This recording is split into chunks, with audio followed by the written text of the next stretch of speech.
buy some dice. They're pretty good. They roll lots of sixes. D6 dice. Etsy. It's on the Etsy store. Yeah, just buy the dice and click on the link. Use the code. Yep. DU40KL for 10% off.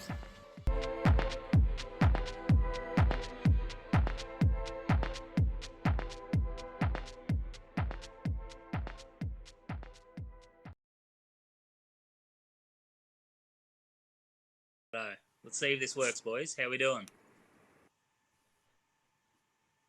Not bad. Good. How are you? Loving it. So tonight we've got New South Wales team captain. Oh, and I've got our names in the wrong spot, boys. Josh El Capitan Brodie. Let me fix this up live, as you do. And Big Cat Ben Way. We've got the Big Cat here. He's on mad late. Righto. You're a fucking idiot. Yeah, that's right. I got you boys coming through super quickly, but we're going to push through. We'll see how we go. So we got Ben on, just because he's a pest and wanted to come on, basically. And we got Josh on because he's got some expertise. He's going to chat to us all about ATC, New South Wales team, bit on the selection process, bit on a little bit of everything, really. So thanks for coming on today, Josh. Thanks for having me. It's good to be here. Lovely. You want to say hi to everyone, Ben? You're at the social now, aren't you? You even left your house to go. I am, yeah. Apparently it's like an oasis, a muddy oasis of internet, you know. My house can't seem to hold up with it. We're not doing too great over here as well, but, you know, could be worse. But hi, everyone. Nice to see you again. It's been a while. Lovely. Hayden Ford's already in with what we're drinking. I want a raspberry Berliner Weisse. Pretty tasty, little freshy. You boys both on the waters? Not even a drink yet. I'm drinking a Tea Gardens kombucha. Oh, it's an organic green tea. It's wild berry flavour. Oh, loving it. We've got a lot of people in right now. They're all getting involved. We've got 11 watching. We've got a few thumbs up, so that's great. So, Josh, we got you involved because very soon you guys are going to do the final 16 for the New South Wales team for the ATC. Do you guys set a new date for that yet? Yeah, we set a new date for just after Masters. So Masters is 11th and 12th of December. So basically from then on, we will have the team of 16 picked. But during the next coming weeks, we'll be picking 4 people each time. And during each week, we'll announce 4 people for the 16 just to keep it ongoing until the end of Masters. Oh, that's a good way to get some hype up, I think. That was the idea because it was a little bit low, but we think we've found a solution to try and get the hype back up. Yeah, lovely. You've been on the warpath, haven't you, Ben? Pestering everyone to yeah, I've been pestering everyone, just cold messaging, cold voice messaging in some cases, with no regrets. But yeah, no, it's good. You've got to get them amongst it, really. So, and you know, like there's nothing to lose for putting your application in as well, you know. So it makes no sense to not do it. So. Yeah, that's exactly right. Like even if you don't get chosen this year, there's still people will still look at you, and you can have better chances next year. Obviously, depending on what the team is needing or what the meta is at the moment. Exactly. Josh, do you want to chat a little bit want to introduce yourself to everyone on the cast? So this is going live now and we're going to have the podcast out. So do you want to introduce yourself, talk a little bit about your playing history and maybe even your history with New South Wales? Yep. So hello, I'm Joshua Brodie, player for playing basically since 2009 was the first 40k tournament, but I've been playing about 16 years. Usually fairly competitive stuff since about late 2016, early 2017. I mostly would travel interstate to play some of the big events in Victoria. I feel I've done fairly well. Some accolades is winning RatCon, the first ever RatCon in Victoria, which is a 50-person major. And I've taken a few teams to a few podium places up in Maitland. basically mostly play Chaos armies is basically what I'm mostly known for. But I do dabble in a bit of everything really.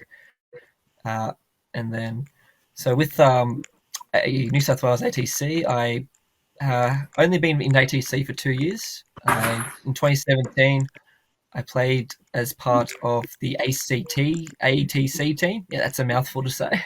That was my first experience, but I was very happy for the experience because it basically gave me the door into what ATC is, and also just the camaraderie and seeing other players from all different states. Most of those people from then I'm still friends with to this day and have no problems with anyone. And basically, 2018 I didn't apply because it was being held in WA, and at the time I was also studying uni, and so money was a bit of a problem, as well as a few other things. And then 2019, I was part of the New South Wales team. We went to Queensland with captained by Chris Wright, co-captained by Lee Connor. I believe I went 1-4 at that event, but it was probably the real first chance of actually supporting and being part of New South Wales and seeing what a proper full team for ATC was. Oh, that's great. So you got elected, but I'm a bit sus on the process because I also put myself up for election, but I didn't hear anything else. Did I get vetoed on some level? What happened, boys? Look, that one's all down to the leadership committee, which was a new thing that New South Wales brought in for last year, and basically it was we decided to bring a leadership committee in of 4 to 5 people, and then we also this year's votes, it was all down to the players who were already from the 16 chosen from the previous year, and then also other votes were taken from either people who the comments, the likes, and just obviously player history as well. I believe the voting was quite tight, but it was good to see a lot of people put up, including yourself, Dale. Maybe next year. Thank you for the positive reinforcement. Always.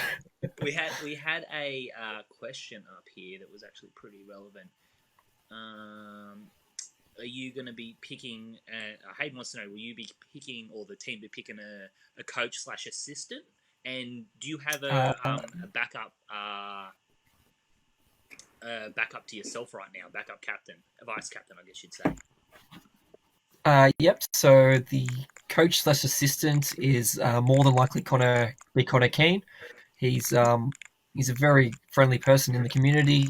He knows a lot of stuff, and seeing as though since we experienced in one of the smaller team events, one of the Victorian and Queensland teams had a coach for that. It was a 4-man team event, but the coach they found out was a really pivotal role. So we are definitely taking a coach for next year, possibly even 2, because we know one of the people who has applied so far is Jack Blanche, who has also been he's done a lot with for Warhammer Fantasy Battles and Ninth Age with ETC, and he's also got some coaching experience, so we could use either combine the 2 or pick whichever one we feel is best. But we are definitely taking a coach / assistant. What was the other part of the question? Well, Connor Keane, if I may interrupt, has a very silky, smooth voice, and it's enough. And if he's not gonna be able to give you good information, he's gonna at least be able to give you a nice little rub on the back, and that voice will put you to, calm you down a little bit, get you feeling a bit better about things. Definitely, even his sleek outfits as well. He'll just impress the team and help the morale as well. Oh, is he a fly dresser? Is he too? Oh, great! I can't wait to see that. He could maybe a bit of also like a mental coach. He could whisper sweet nothings in your ear. It's all about the state of mind as well. That's exactly right. That's what one of the coach's roles is. As for a backup, for the backup captain, it will more likely be Josh McMillan. He was the other person who was mostly in for the voting for captain, so we more than likely it'll be Josh McMillan as a backup captain or co-captain. Oh, lovely.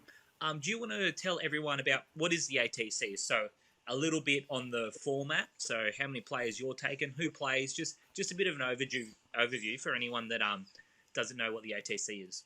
Or is ATC or ANZTC now?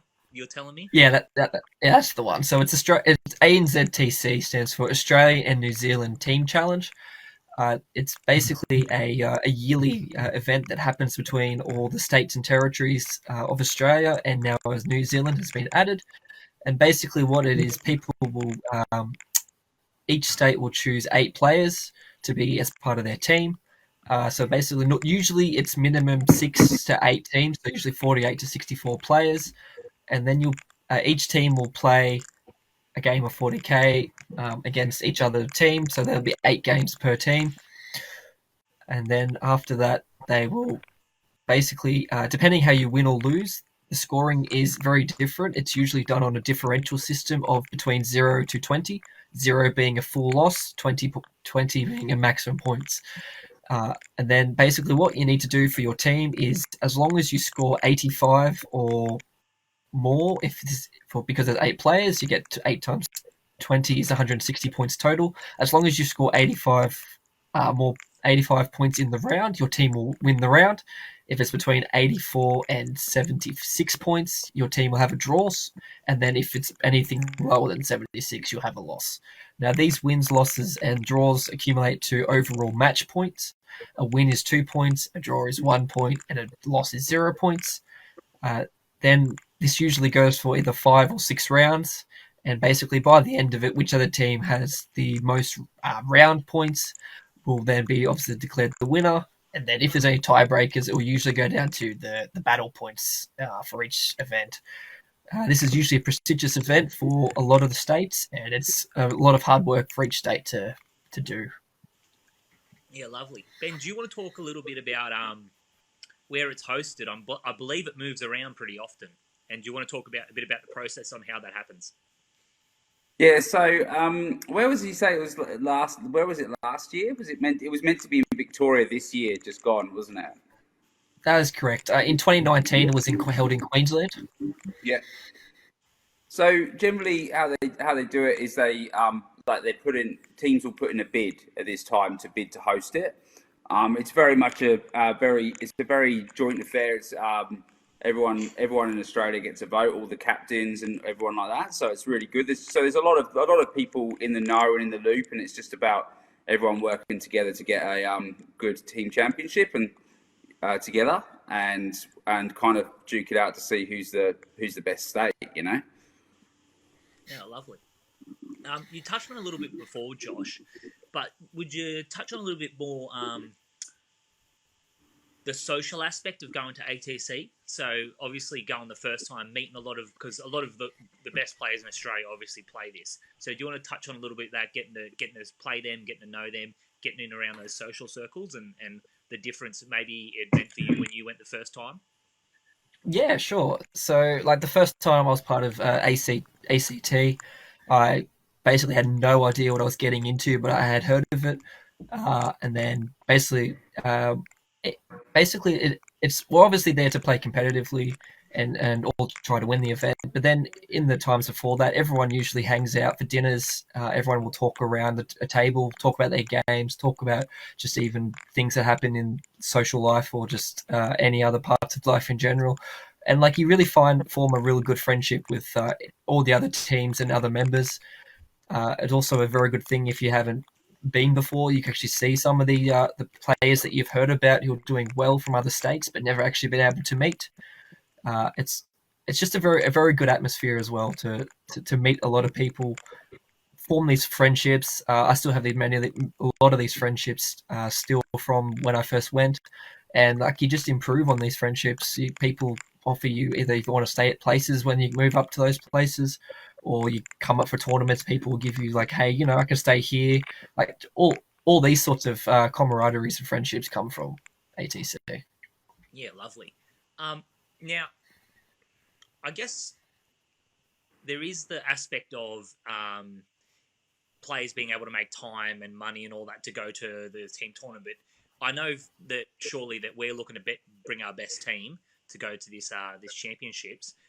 100%. What does that Championships in stepping up, and the next level above for anyone that doesn't know is there's a World Team Championship. Would you say it's fair enough that performing at the Australian and New Zealand Team Championship would be the first step to getting recognised and on the way to representing your country if you so decided to go down that path? Yeah, I would definitely agree. There are a lot of the other states players do bring their players who have been from WTC, which obviously means a huge step, because from ATC to WTC, it's just the whole spectrum will just grow. You get a lot more people, obviously, but definitely performing in the ATC is definitely one way to show the selectors which how you are performing, how you can do, what you can even do, even if you can captain or be even like a coach for a team as well. The selectors for WTC also are looking at all the results from ATC. All right, that sounds great. I love that.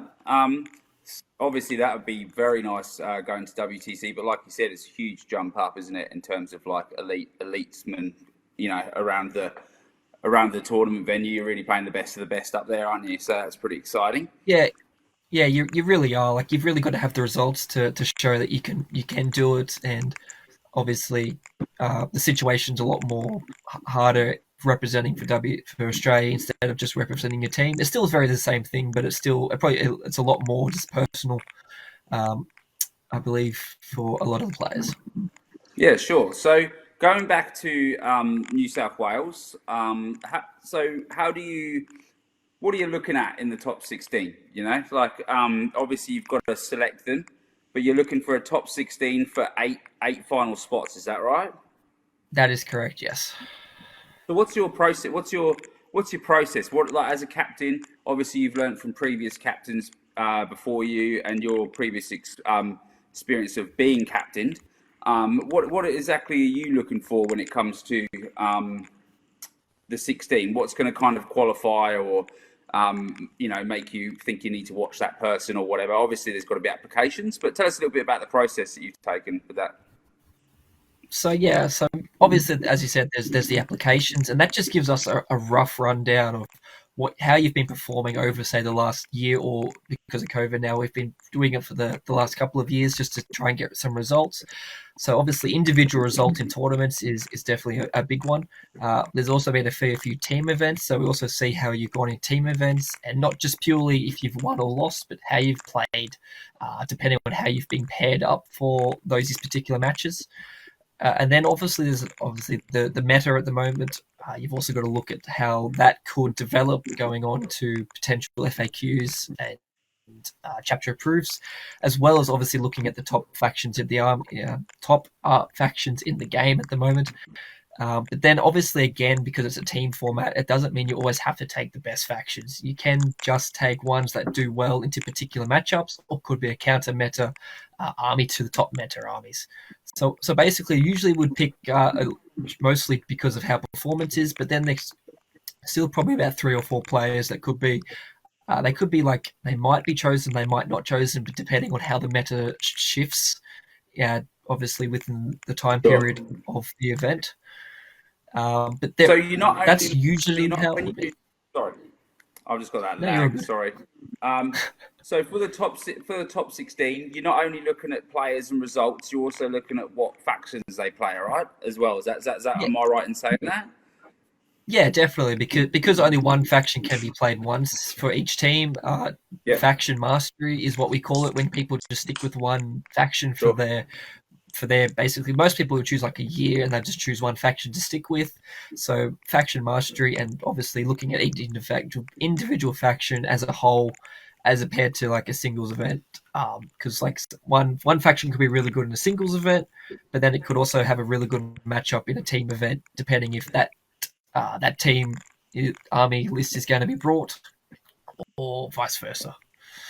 Yeah, so I like that. So you're looking to make up a team of not only players but factions, like you said. So is there, like, obviously the problem is with selecting a 16, you get to the point where, you select them and you're feeling good, and then you cruise over to towards ATC, and the whole meta's changed, right? So you're looking for a little bit of flexibility there with your players.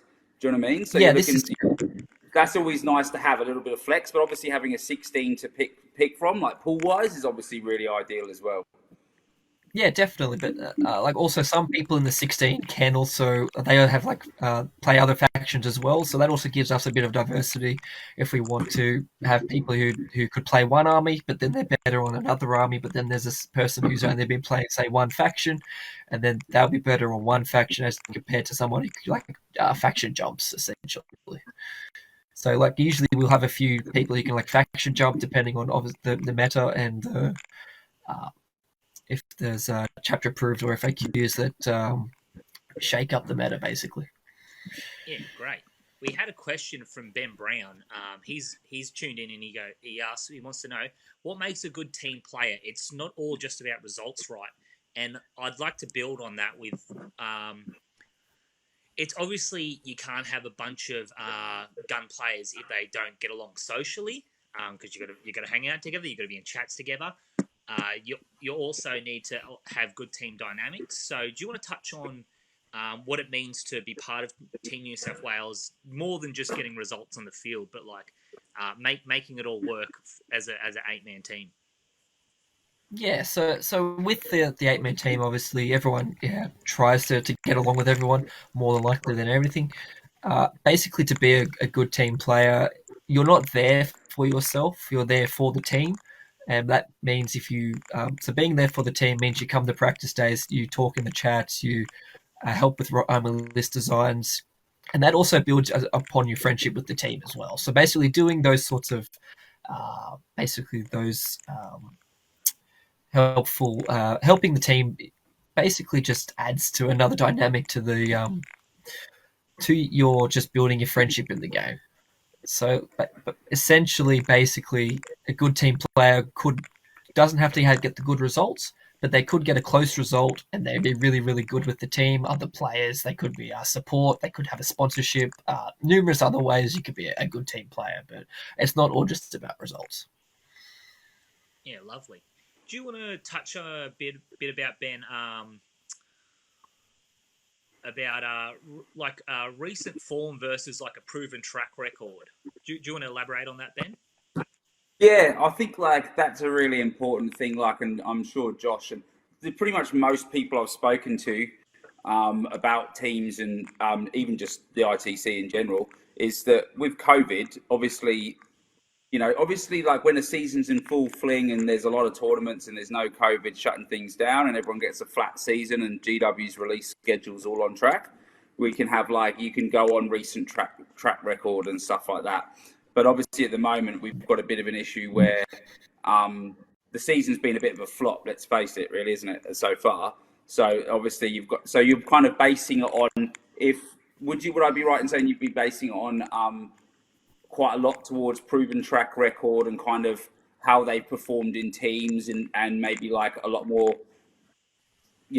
how that connecting with that player rather than looking at a piece of paper and looking at that with those results. Am I correct in saying? Because I noticed you have been doing playing a bit of TTS with the lads on the Discord and stuff like that, and you've been around there. And I think there's been a lot of the boys from the previous 16 before we went to lockdown playing on there also.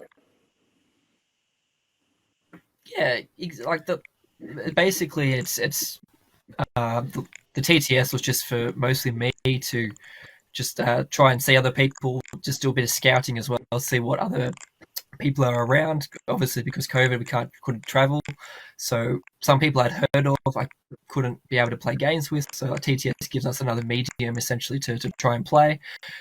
But with the obviously COVID, as we said, restricts that, but the results is one way, but obviously knowing people from either other people or word of mouth, or seeing if people they did really well in the past and seeing if they've coming back to the game or they took a break during COVID, or if they kept just playing and pick up.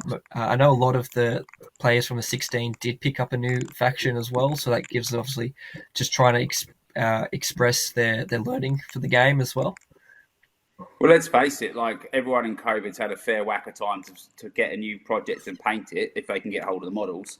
So it's it definitely Yeah. seems to have changed a lot of like in our local area where we play up here in the Hunter.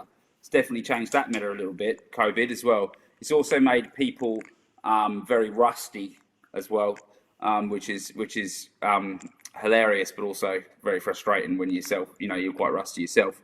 So obviously there's got to be there's got to be a team dynamic in there. Like you've got your coach and stuff like that, and you've got a lot of people supporting people trying to do well. Like obviously, how do you go with like logistics, getting everyone together to do practicing, especially with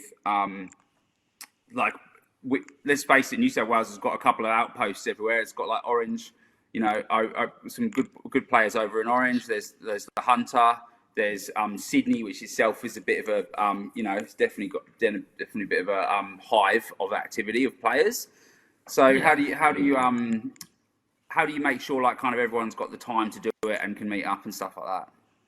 So usually it would be what we're planning to do what we were planning to do for last year. I'll just go off last year's because we were basically going to do at least once a month. We were going to actually meet in the middle, basically at Gosford. So the people from the Central Coast and Sydney and Orange can basically we can get the best of everybody there.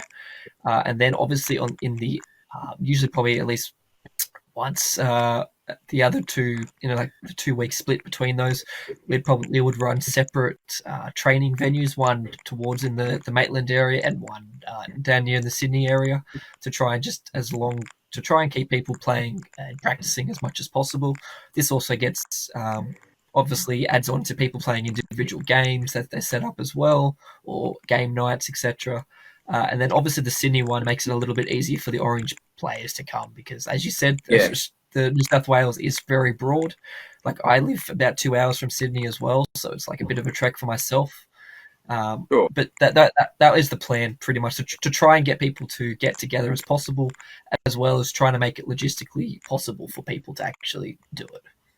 Do you find that people have to actually ensure that if they're applying for the 16, they have like the time to kind of you definitely got to commit to it. You got to commit to the games and the practice and the whole process, but also like apply themselves to the team. Give some input and stuff like that. Like, do you ask that as a question of players? Do you say like how much spare time do you have and stuff like that? Is that a thing, or do you just assume that they've got their weekends free to go to GTs and stuff like that? Yeah, so that's all covered in the application form. There's one of the questions in the application form is, can you make team practices or be able to be available for just individual games or practices? That's basically there to give us a rough idea that if we do select you for the 16, that you basically are committing to and can have those days off if you work, or you can be free from your partner or any other circumstances that come up. So we do basically make that pretty foolproof. Obviously, things do come up. Life is life, and things can go wrong. But we do try to have that in the application form, just so we can get a good idea for ourselves. Yeah, right on. On top of the practices, Josh, what else can the round of 16 or the 16 players expect to get involved with when they get selected? Are you going to be in team chats talking 40K specifically to Team 40K all the time? Will you guys be asking them to run certain lists and RTTs? Is it going to be a lot of go on, I assume? Yeah, there's usually at least a Facebook chat with everybody who's been selected with it. And then usually we'll also have a Discord for a lot more specifics, because Facebook Messenger, you can lose lots of messages very quickly.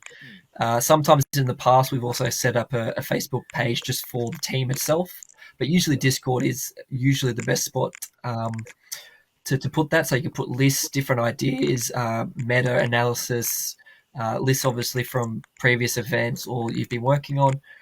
And then obviously once we figure out a list could do well in a team in format, running it in an RTT just to get the people to be familiarized and just test to see if those list ideas do work, and that is definitely usually what happens. So if when you do get selected, sometimes you may be running a list that might not win the RTT, but you are definitely seeing that how you could go, say if it's a wolf pack with all the top meta events at this RTT, you'll bring a list that we find for teams. But if you still score fairly well with it against other top meta, that's a good indication for us to know that list could be fairly well for the team to be represented. Oh, lovely. Good to have you back, Ben. Everyone. Yeah, righto. So I've got a question for you. I'm the best Sisters player in Brodie. I've no one can come even close to me. I'm pretty sure I'm the only person who plays 40k in Brodie, but that doesn't matter. So I've put my application in. I've said I'm available, you know, any night or whatever. Tell us about like the 16 itself. Like I've picked it. What am I expecting when I'm walking into that? Like, you know, when you've picked it, what's the next thing on the shelf? What are we doing? What's the first plan of action? So usually the first plan once the 16 is that we'll make the groups in the Discord with everyone, make everyone aware that what is happening in specifics to like everything, such as you can post lists, everything, and then usually after that we'll a couple of the more experienced players, if there's less experienced players on the team, we'll try to talk to those players individually and as a group as a whole, try and find out where they're good, what's bad, where they're lacking if they need to. We'll basically try to help them build up as much as we need to try and just give them basically, I guess, like coaching in a way to just try and get them to be up to closer or know what to expect from the best of the other states as well. So usually that would like involve practice days, list talking, even just individual talking, or phone calls, messages, etc., with the other players, finding out how they all gel together, as well as see how they are with each other as well. So basically, we try to make it a friendly environment, and also try to incorporate everyone as freedom of speech, so they can say or do anything, critique or anything about any lists or thoughts or anything. And it's more like it's a team involvement once you get the team 16. It's a lot more closer. And then obviously you're still trying to push for that final 8 as well. So people will still try to do their best to try and talk, like say, the other players try to learn what they can as well. Yeah, lovely. So we just had Connor Keane message in the chat. And he reckons Chris Wright might need a bit of coaching. I want to build on that. Do you reckon you're going to have to pull rank on him, El Capitan? For anyone that doesn't know, Chris was the coach for last year, but stepped down because of other commitments. What happens if he looks you dead in the eye and says, "That's not how this works"? Are you going to pull rank? Look, it's a team event. It's a team effort. Obviously, Chris has captain before. He knows exactly what the role has been. He's also a very good player as well, and selected for WTC. So anything Chris says, we'll obviously take it into account. And obviously, if it's better than what I suggest, then well, that's what it is. You know, he's been in this position before, and even though I am the captain, I'm still taking advice from everyone, because everyone's still got to learn, and you got to just basically, if someone knows better and you think it's better, it could be better for the team. Other people have different thinking processes or thought processes. So basically, we'll take on all advice that's taken, and if Chris says something needs to be done a different way, we'll take it on, and it might be changed if we need to. That's a great answer, mate. You've done very well there. You got anything else you want to add about the round of 16, Ben, or the crew of 16? No, I'm all good. Well, lovely. Sounds like a lovely environment, you know, everyone helping each other better themselves. I'm all about that. I like it. Yeah, well, we try to. Like, you can't have people who are the best try to, you know, pick on the other players. You want to also bring people together. I wouldn't apply if Chris Wright was in there. He'd pick on me non-stop, and I wouldn't be able to. It'd be too much. You know, I'd have to. I don't know. Speak to someone else about bullying me. All right, Josh. So once you've got the 16 together and then you end up cutting them to the 8, what would your be advice to the 8 that don't make it? So we're obviously going to lose half the squad at some point. What do you feel at that point? Where would they go to get a better chance of being included in the squad next year? So Don't obviously say once we drop to the 8, either. once we drop to the 8, obviously practice days will still be happening, so the other people from the 8 will still be involved. They'll still also probably be involved in group chats as well, but we'll probably more likely make a group chat more specific and a Discord more specific for the 8, so it's a lot more focused and doesn't exactly say annoy the other people if they don't get selected. Obviously, if you don't get selected, look, you've worked your hardest and obviously didn't quite make it, but you'll keep performing, and even just from being in the 16, you'll find that you'll improve just by being in the 16, seeing the environment other players are in, top players of the state. Obviously, Chris is a very well player, so he could obviously get in the coaching from Chris while your time is there. If you know that you might not make the top 8, is obviously a very viable thing. You'll still be involved, obviously, and then obviously for next year, you've had the experience of being in the team 16, so you can put that again on your application. And we'll also know from being in the 16 that from your previous history and obviously your results and any other thing else that you've had a go and a chance at trying to be in the team. And we'll definitely look back on that, as well as the other captains or other players will see that as well, and then they'll also might choose you over someone who hasn't been in the 16, obviously depending on what is needed for the team. Yeah, right on. That sounds like a great experience for the whole crew, mate. I think that's idea is a great idea moving forward. So you've touched on a little bit before, but you just want to talk a bit more about the player roles outside of the main 8. So Connor Keane, he might be coach on the day. Well, is he also going to be? Because I was hearing when the WTC teams talk a bit, just having a bloke that organises travel, organises shirts, does all the behind the scenes stuff. Do you want to talk a little bit about just the support stuff that keeps the machine moving forward? Yeah. So usually that would be down to obviously the captain or the team's job. Because we have the leadership committee, we basically divvy up certain jobs or roles for each person on the committee. So the committee is made up of myself, Chris Wright, Joshua McMillan, Connor Keane, and now Ben Way is on this as well. As we so basically what we'll do. So usually, as Josh is sponsored. And also, he's very well with logistics because he owns his own company. Josh usually would do the player scouting, and he would also do most of the merch stuff as well. Obviously combined, going through certain avenues between everybody in the committee. But usually Josh will organize the shirts. Usually a combined effort to organize, say, a little merch pack of gauges, dice, etc. for each player in the 16, as well as the 8. Connor obviously is coach as well, but Connor will also can also play as well for the practice days to give us different lists basically that wouldn't be played by some of the other players. And basically, it's a team effort for all the other behind the scenes stuff with the leadership committee, which was the whole point of the committee, to not just put it on the captain, but to divvy up the roles. Yeah, that's great. That sounds great. So, do we want to talk about a bit more of the history of the New South Wales team? Did you end up having a look when I was asking about it? How we've gone traditionally? You said we went 1-4 the time you went along. Yeah, so 2017 we went 1-4. So basically the results go back till about 2011, to when ATC basically inaugurated.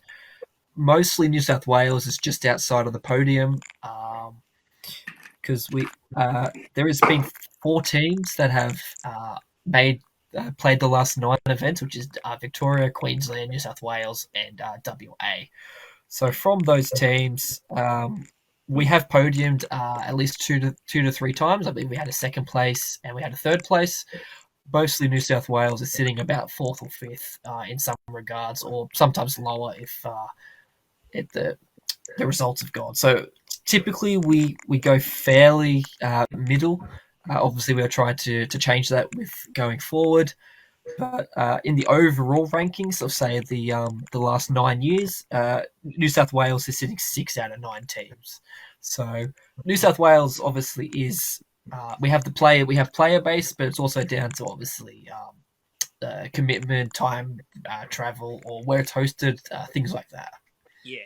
So obviously you guys are both new to your roles within the New South Wales team, but from what like you said, we're kind of sitting bang average middle of the pack, and I'm sure we want to step it up gradually. And I don't mean that in a bad way. I just mean that in a No. It is what it is. You know. It is exactly what it is. 9 years of things can change, different can change. People matter. Like things happen. So, but obviously, as a state, we want to always be competing, whether that's top 3, top 2, or at least just improving year on year. So, do both of you guys want to talk a little bit about? And like I said, you've only new in your roles, but I'm sure you've thought about it. But plans for future growth of the team, even beyond the next campaign. Some stuff that you both want to implement or be involved in that secures New South Wales performances further into the future than just the next year. Yeah, so obviously next year we're obviously going to aim high as always. We're hoping to try for a podium, which will be good for the. We think we have the caliber to try and get a podium for next year. Obviously, it won't be easy as every other team's bringing their best players. But then onwards from that, we want to try to start getting onto player development with individual players. A lot more of people being in the team, as well as the team of 16. We also want to try to get a lot more, say, team events happening in and around both areas of Sydney and Maitland, or the Hunter region, to try and keep the development growth of the players at an all-time high. Other things is basically, obviously, selecting the team or having continuous practice days for people who we're keeping an eye on throughout the season, and obviously just keep. It's mostly just trying to just keep more on top of things and keep building on where we started. So last year was the first year that we had the leadership committee, and that was the idea, to try and keep things developing. Obviously, with COVID, it got cancelled, but with next year, we're basically trying to implement our plan, and then next year, the year after, we'll, as I said, try to more player development, get more events happening around, get more team events, more people travelling to interstate events to play other players, to also see how they are against other players, because a lot of people obviously just stay within the New South Wales region. But from personal experience versus other states, into like traveling to South Australia, Victoria, Adelaide for Uprising next year, gives everyone a chance to play other players they haven't played before, or they can test their skills against players they've heard of who are doing well or could be a likely selection in the other teams. And obviously, playing other higher players, you learn a lot more, even if you lose, but you also learn a lot more from the game way play as well, how they play as well. Yeah, that's great. So obviously, you talked about teams and factions, and mainly like the factions and the players, but also like there's a really important factor that we haven't talked about with WTC, and when you look at the factions, so you've got to apply those factions and players to styles of terrain and tables. So you've got like your light, mediums, and denses and stuff like that. So when you're practicing and stuff like that, so you're trying to replicate when you practice as close to like WTC terrain as you can, right? Yeah, definitely. Yeah, where we will hold the practices, we've managed to have and gathered enough WTC terrain to have the exact WTC terrain layouts, which will be used for the ANZTC. These layouts usually 4 medium tables, 2 light tables, and 2 dense or heavy tables. And that just gives you, basically, because of the pairing process, you can either have, a defender army, which is, say, an army that is just only built to score points, but goes into, say, the worst matchups, and you can put that on a heavy table to make that an easier matchup for the defending army. Or if you really want a really attacking army, you can go on the light table and then basically just shoot, use the less amount of terrain to win the match. So I really find that interesting with the terrain and stuff, and the players and the matchups, because it really emphasises how important it is that the team is doing it for the team. Because out of 8 factions, right, even if everyone took the same books, the same 8 books, you're still going to have bad and good matchups, and especially with like the styles of lists of inside those books, but also like the styles of players. You know, like some players are very reactive and conservative, you know, and a lot of them are super aggressive and just want to smash stuff. You know. Yeah, So I guess that's exactly right. So you never, unless you're in a position in your team which is going to be like the cold killer who's racking up hundreds.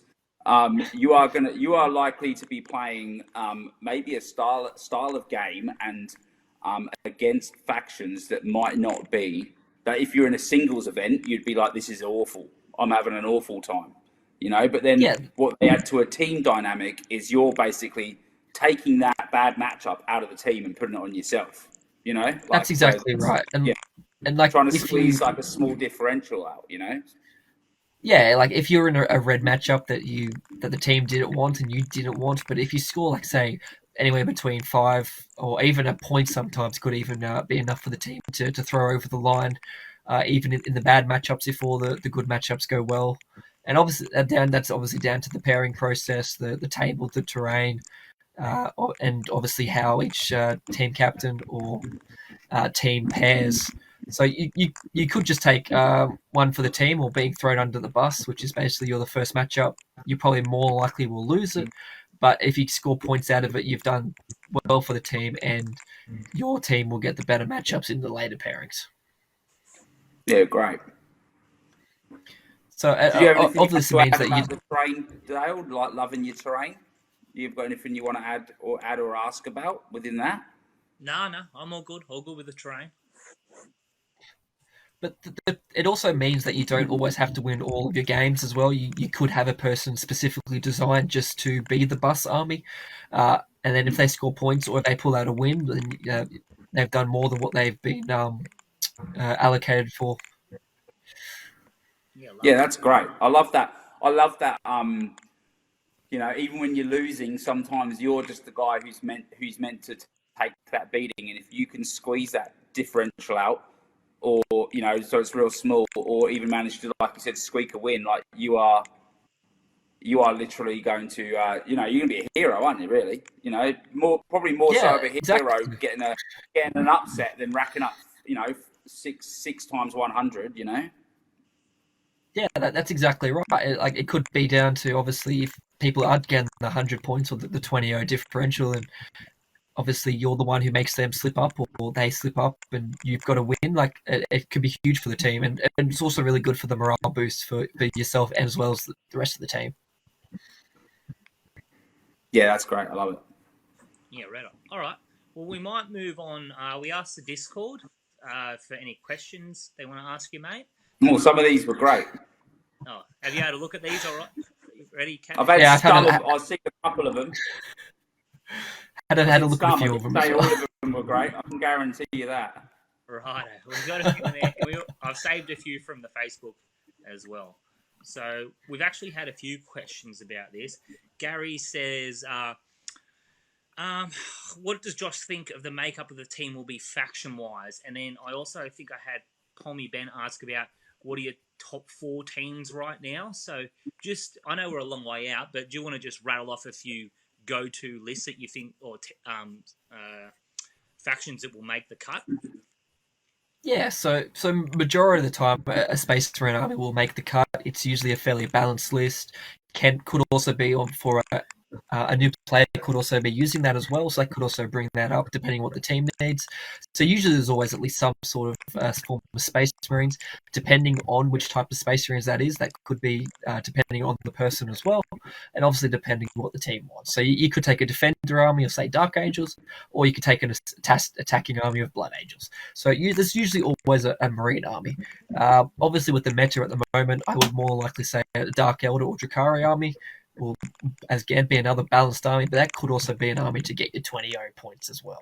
So and then AdMech are usually a fairly reliable army in teams as well, and obviously with the meta at the moment, more than likely one of those will be selected as well. And the 4th army, obviously Orcs are very predominant at the moment, but also like a Psychic army like Grey Knights or Thousand Suns could also be like a bit of a meta twist or a counter to the other meta armies. So those are more likely to be probably some of the 4 armies we'll be looking at for the 8. Obviously, depending on meta and FAQs and chapter approved will change that, but for the time being, those 4 would probably be the where we're looking at. Yeah, red on. Then we got another one from Ben Brown, which also lines up with Pete the Pigeon's essence. Brent wants to know which state is the gun state.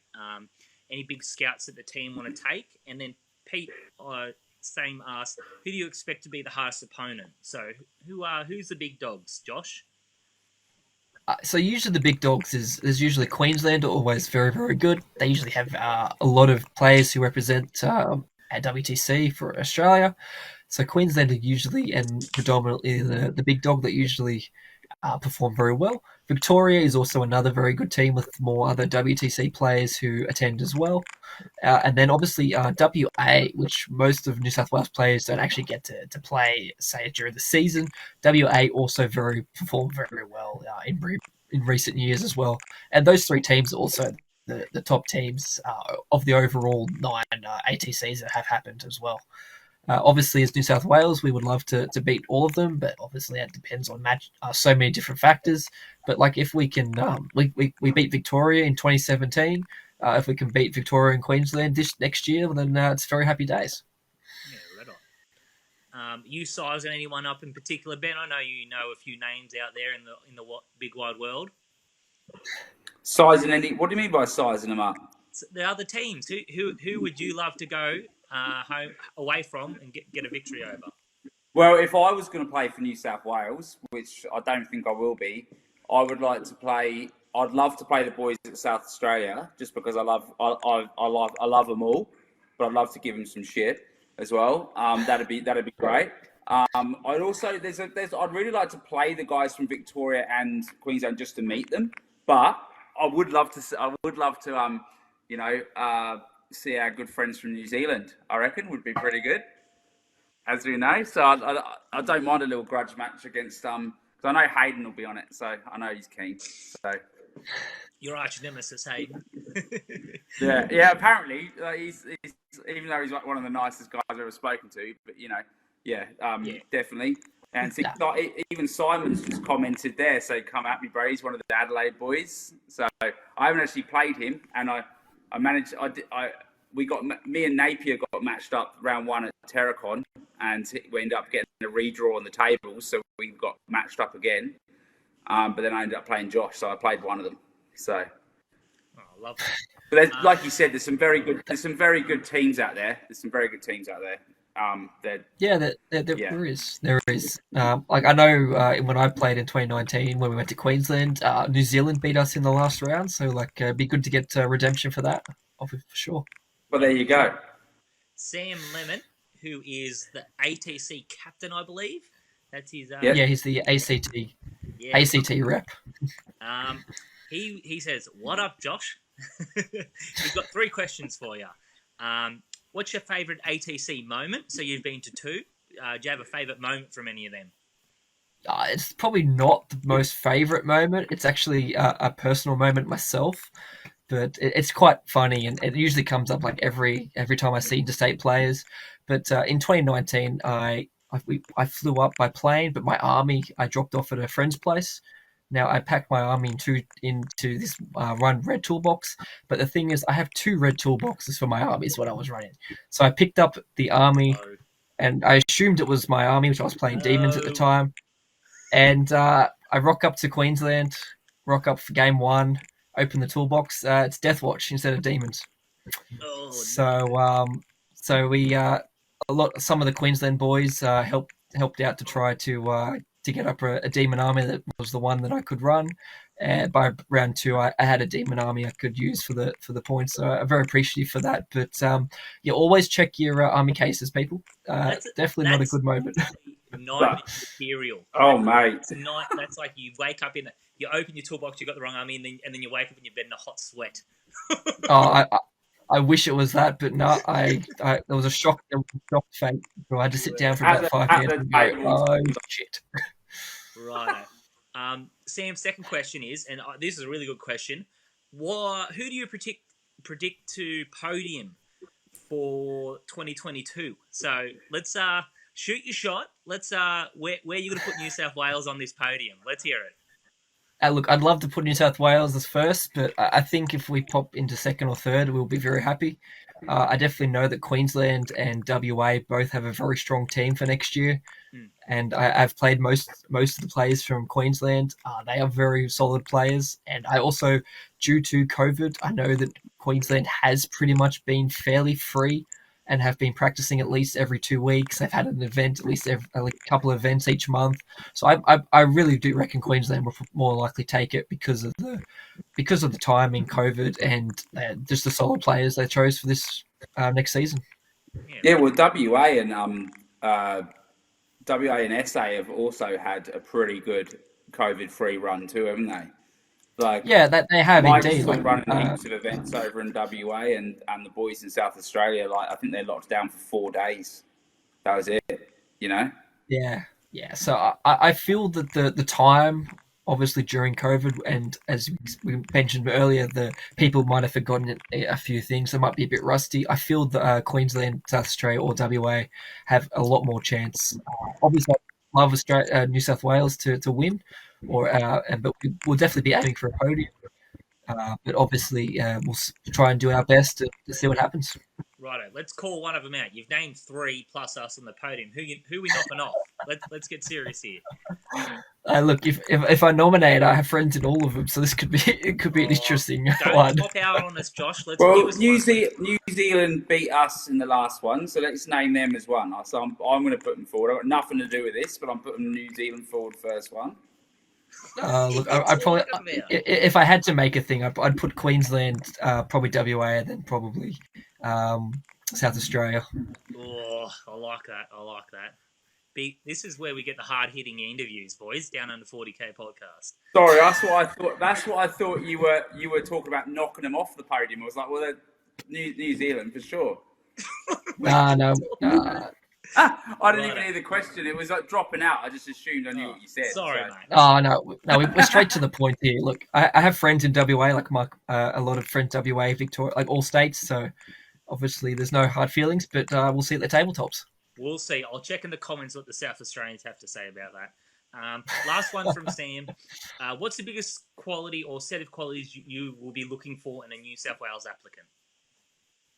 So it's usually an all-round applicant. So obviously they've either had faction mastery, or they're very good with the faction that they've applied for, or the multiple factions. They're very good as a team environment. So from past experience in being team events, or just a very nice, friendly person themselves. Obviously, if they're very keen to do it, they'll obviously try their best to try to impress everybody. So that's also what we could be looking for in an applicant. And obviously, you get along with everyone. You've got a clear mind of what you want to achieve. Usually, those are the best qualities we try to look for. Yeah, right on. What do you know about Necrons? Are you all over Necrons? Someone's asked a Necron question, so I hope you're ready to go. Well, look, I know of and play every faction in the game. So, Erie has asked, thinking of trying out Trip Catan against all this Alpha Strike list. What else would you fill the list out with? What's good in Necrons, mate? Can you tell us? Triple Satan is a very good list at the moment because you need damage in multiple phases to kill them, and some of these Alpha Strike armies don't have phases and all damage in all sorts of phases, unless they're putting a different, more balanced list. So Triple Satan is definitely a good start. You definitely probably want some warriors, because warriors are very solid, and obviously reanimation tricks can definitely help to try and get the primary. I do like a couple units of the Ophidian Destroyers just in Deep Strike to try and harass things. Flayed ones can also do the same thing, but I feel the Ophidians are quite strong. Usually, you'll definitely at least want 1 or 2 Cryptex, usually with the 5+ invulnerable. And you'll usually take the Veil of Darkness as well to teleport a unit around the board, either early game or late game if you need to try and push for an objective. And then obviously you, depending how you want to build the list, Triple Satan's already fairly good on output. So you could either add some Doomsday Arcs or some Heavy Destroyers. More likely Doomsday Arcs just to sit on your backfield objective and just plink shots and try and kill the big stuff. but also because you're more likely to take the objective secured and pre-game 6-inch dynasties, you'll mostly anything that's got the dynasty keyword is quite strong. So like Lich Guard are good for Canada defense or Scorpec destroyers. Usually probably a variety of all those units would be a fairly solid Necron list. Oh, right on. Alex, what's his current nickname? Creator of the boat meta. Look, I helped with the boat meta for Yasko start off, so he's obsessed with it. He's making his own memes and everything. It's good shit. Well, it was a challenge I put to him for Maitland, and because every AdMech player basically going to the event, including myself, shared their AdMech list with him. So I was like, well, you can't just run all the top AdMech shit at the moment, so put in a list of like 8 restrictions. Obviously, no flyers, no Skitarii, but it's more than 20 or 30. No Sakara Ruststalkers or Infiltrators, no Raiders, no Planes, no Mars Metallica or Lucius, no Veteran Cohort. And Alex and I came up with this crazy Agrippina list that's been doing quite well so far. Yeah, right on. Well, that leads into his question a little bit. He says, what will you run when AdMech Flies Skitarii and March Forge World gets nerfed? So I think we can build on that a little bit more constructively. Where do you see the meta? Where do you see the meta going with the nerfs that are apparently just for a lot of the top dogs that aren't very far in the future? Do you have any ideas on what's going to rise out on top? From what I've been hearing, maybe Grey Knights might miss the nerfs because they're so new. What are you feeling about maybe the meta of the new year? So I feel Orcs will get hit somehow, probably a poise increase or some FAQ to the speed bar essentially. Dark Elder is still very, very strong everywhere, so they more likely probably take either a points hike or some other little small rules. AdMech, the big dog at the moment, is just absolutely ridiculous. I played it myself, and it's just even not fun for a person to play with or play against. So I feel there'll be a points increase, or there'll be more restrictions for, say, Veteran Cohort, Mars, and Lucius. Obviously, with AdMech flyers and AdMech and Orcs flyers are a very big problem at the moment. They can basically enable a lot of alpha strikes and make the game very unenjoyable. So I feel they might somehow hit flyers, maybe like a 1 to 2 maximum taken in lists. But like with AdMech, I feel transports obviously have come in because of, say, Orcs with the Freebooters list. But if that does basically essentially disappear because of the price hikes, or just goes into a different direction, say with kill rigs or more mech as well, I feel AdMech has a few hidden units in some of the Forge-World units. Like there's a few Forge-World units, like the Drill could probably come back maybe. I know Sekitari Hoplites and Sekitari Peltus are very strong, but if they get the Forge-World keyword, they could be a lot better. And then Corpuscari seem to be a very sweet spot as well. Just especially with, say, Tyranids coming back and the rise of Gene Stealer Cult, Horde killing could be a way to see forward for the new season. Oh, right on. There we go. I think we'll just quickly jump over to this little layout here, and I got some pictures I want to show you. Explain this meme, or what is going on here, mate? What is? I've asked a few people, and I didn't get a really great answer.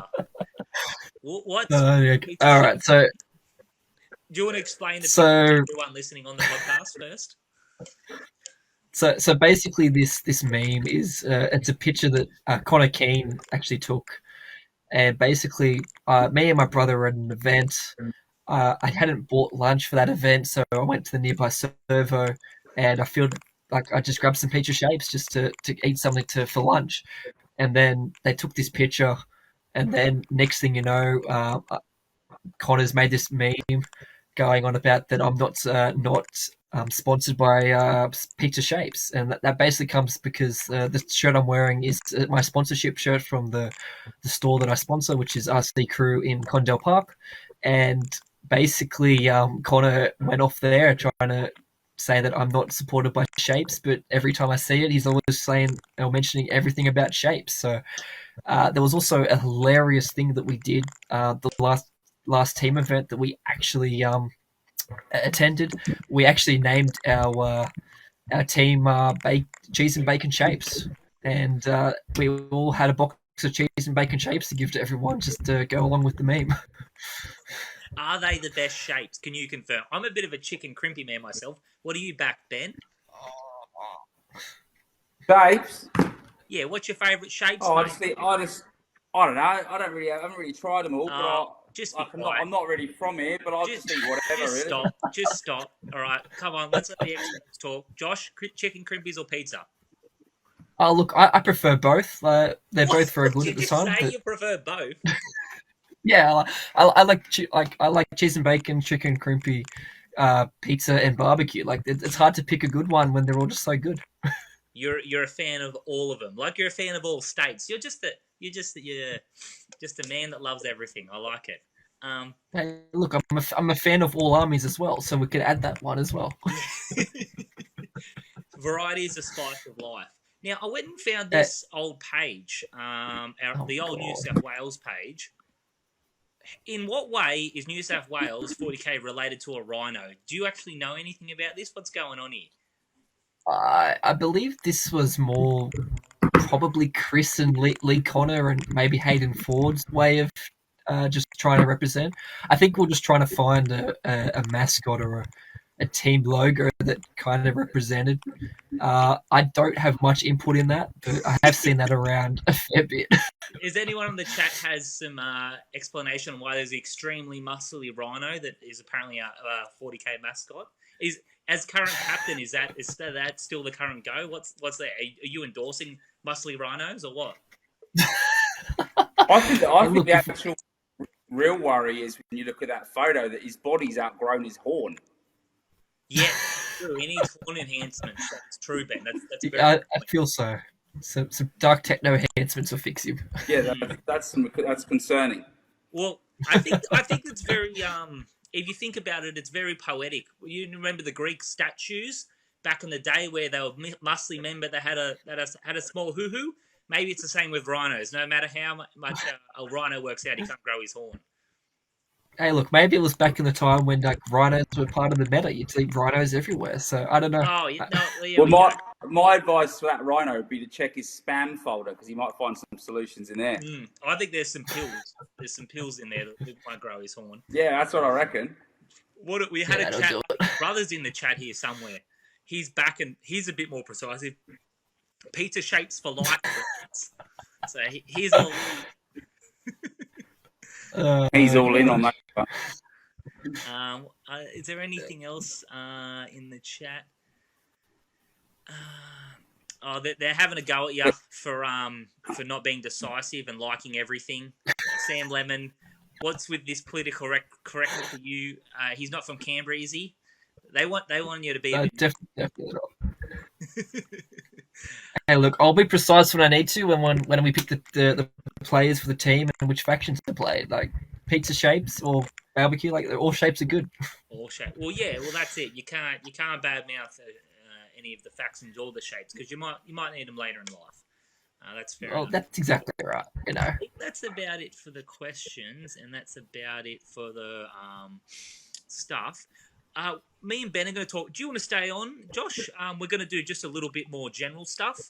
Yeah, I can stay on for about another 15 minutes. That's about it. We'll wrap it up by then because we got a few more down under 40k things to cover. But you might as well stay on. You're sure. Having such a blast.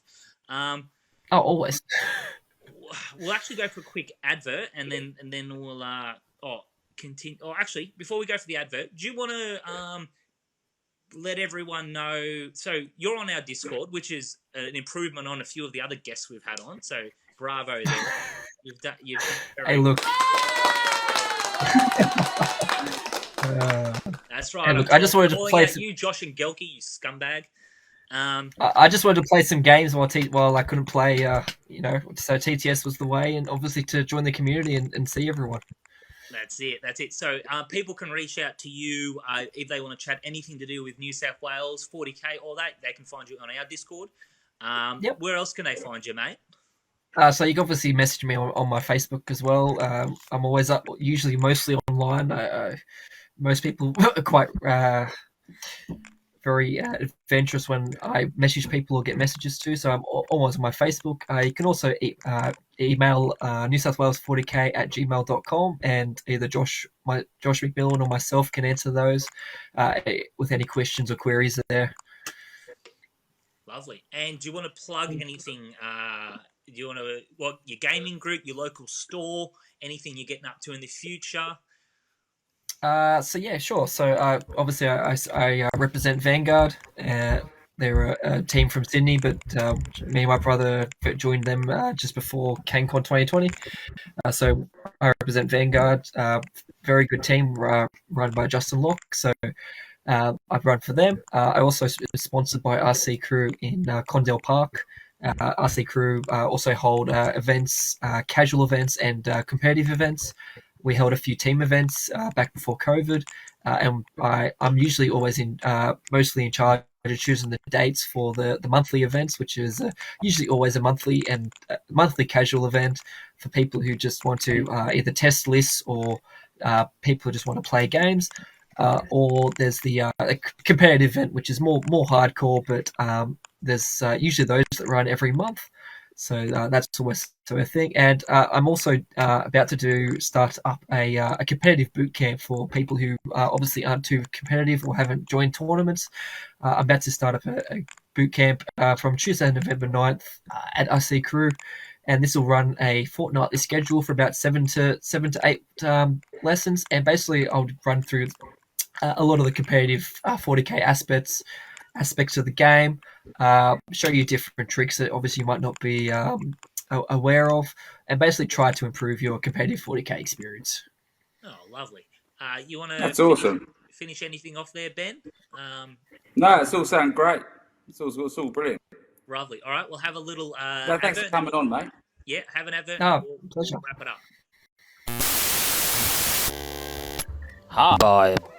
Buy some dice. They're pretty good. They roll lots of sixes.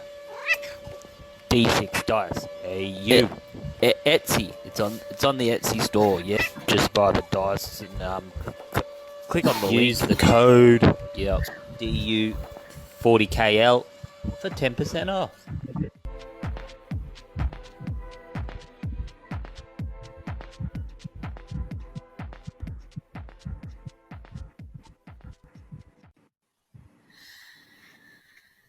Righto, we're back. Now, in Down Under 40k news, we've got our shirts in. Oh, Ben's just gone. Sorry, it's just you and me, Josh. I'm back. Oh, well, you know. I just You are a pest. the kombucha went straight through me, boys. What can I say? I couldn't wait to sneak out one and the old.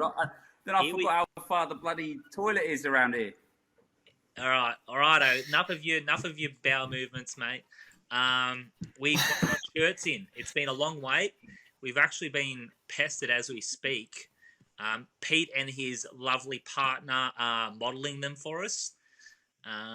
Obviously, they're not going to look as good on everyone else, but Pete's got his fresh cut going on. What else has he got? We got one at the back. Pete the Pigeon's Essen. What do you reckon, Josh? Do you reckon we can get you in one of these at some point? Look, I'll be up at Masters, so maybe it could happen. Could happen. We're not actually a team for anyone that anyone is wondering about. Like, we don't have we're not a team that scores at this point or anything. It's just a way to rep the brand and support us. So if you want to get around it, Andrew Piggott's been laying into us all chat. Where's my shirt? Then he's gone Dale and then Ree, which is just very pig. So, but big thanks to Pete. Pete's been doing a lot of work behind the scenes to make that happen. And I think all that effort has paid off as well because they look great. Yeah, they definitely look great. You know, got the Down Under 40k, got a name, and they're plain black as well. You know. Yeah, They are tasty. And black slimming, which is very good for gamers like myself. So you're very good there, Pete. What else we got going on, Ben? We've got the Medali RTT coming up. We sold it. Oh, I've just made that too big. We've sold that out. 12 players, didn't we? We're Yeah, only sure allowed have. Yeah, there's just the 12. There's kind of, we're a bit restricted by the distancing rules at the moment, obviously. But, you know, hey, better than nothing, hey? It's good to see the lads. As usual, even if when it is bigger, it sells out in like about 20 minutes. So by the time it even hit the Discord, I'm pretty sure it was half full. So yeah, like I'll be there, TO, in that one. So it's just a small one. So I'll be looking forward to seeing all you guys who are coming. It's gonna be an exciting day. Good to see you again. I'll be out of town. My 15th anniversary, I think it is, with the missus. So you'll have a 15th, I'm not gonna be walking around half cut, so everyone can enjoy themselves without me being a pest. But that could be pretty tasty. You're the other side of Sydney by a fair way, aren't you, Josh? Yeah, so I'm down the Southern Highlands in Mossvale. So usually Madal is about a 4 hour drive from where I am. So it's a bit hard to do an RTT in one day. A 12-man RTT may not be the thing for it, but No. but you're coming down for Masters. Yes, definitely heading in for Masters. Looking forward to that, to obviously see everyone and obviously see everyone from the Maitland Hunter region. So it should be a good event. Also, hopefully, maybe hoping next year to try and hit some of these Medawi events as well to try and catch up everyone. Well, since you mentioned how far away you are, I've got the answer for you, mate. We've got a Central Coast event. You can shave about 50 minutes off that, mate. Yeah. Big deal. It's a big deal. Actually, and this one's bigger. So we've almost sold out 30 tickets. Our mate Hayden Ford has found this venue. He's got some great connections within the industry. So we've got 30 tickets for sale right now. I think we're just about to reach it. And I'm pretty sure he will go into bat to negotiate to get us a bit more room so we can bump it up to 40, maybe even 50 tickets if we can sell it. So that's on Saturday, the 27th of November at the Breakers Country Club. So new place. I've been told by a few of the coaches that it's a lovely place. Should be red hot.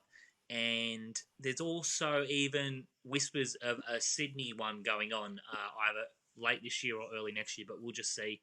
We got our fingers in a lot of little pies, so that should be pretty cool. So I have an event that weekend actually. It's actually a team event, which is good for the New South Wales team.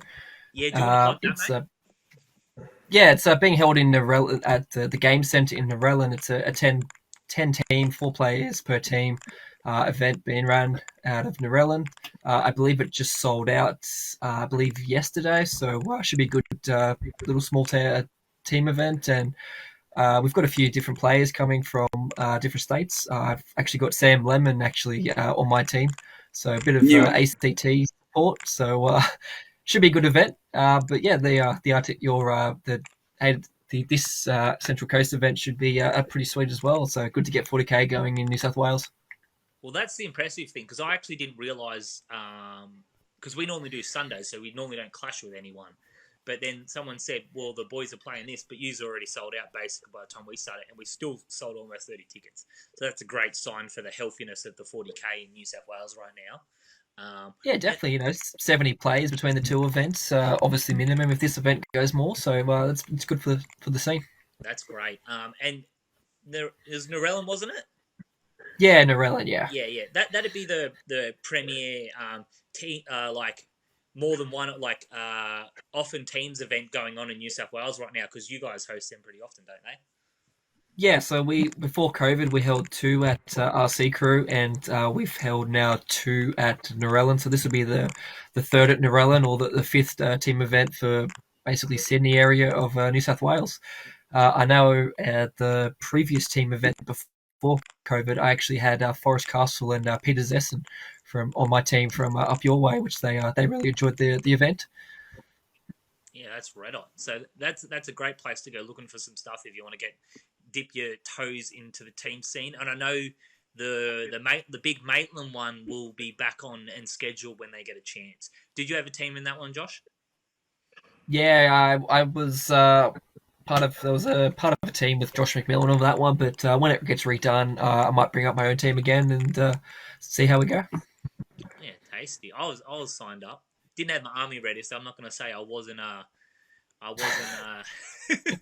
little bit happy that it all went pear shaped, but I'll be ready to go when we can.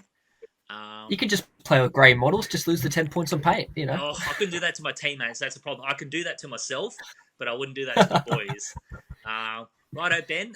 That's kind of all I wanted to cover. Is there anything you wanted to quickly mention before we wrap it up? I think that's all. I think that's it. Oh no, we've got dates for the Madawi GT. Oh yes, we do. End of February. Check it out. I think have we still got all the 50 tickets, or do we have a few places? No, well, I need to do a retally. I did a cancellation the other night, but generally, like, I'll do a cancellation, the next person just moves straight into it. So I'll probably be contacting the next person in the standby list the next week or so, and then see if they're interested. Lovely. And Masters is now the new end of the Down Under 40k circuit, so that's some big points to be had there, which is first prize is flights and a ticket to Adelaide Uprising. So that's pretty tasty. Yeah. We're very happy that they agreed to come on board to be the end of the circuit, and pretty pumped for it. And we're all going to be there, which is tasty. Yeah, it's going to be awesome. I think we'll wrap that up. Thanks for coming on, Josh, and chatting all about teams and getting involved. Badmouth in South Australia, that was the highlight for me. So got to be done. That's all right. No, pleasure coming on, guys. It's been a great time, and obviously see everyone on the tables as well as get those applications in for the team. Yeah, right on. All right. Well, look forward to seeing you in about 5 weeks, mate. Good stuff. Yeah, awesome. Should be good to actually finally meet people in person. Yeah, this is great. I can't wait. All right, we'll let the Khan wrap it up. I've managed to load up a new one. This one's a good one, so get into the Khan. Hooroo from everyone. Cheers. See you guys. Thank you. See you guys.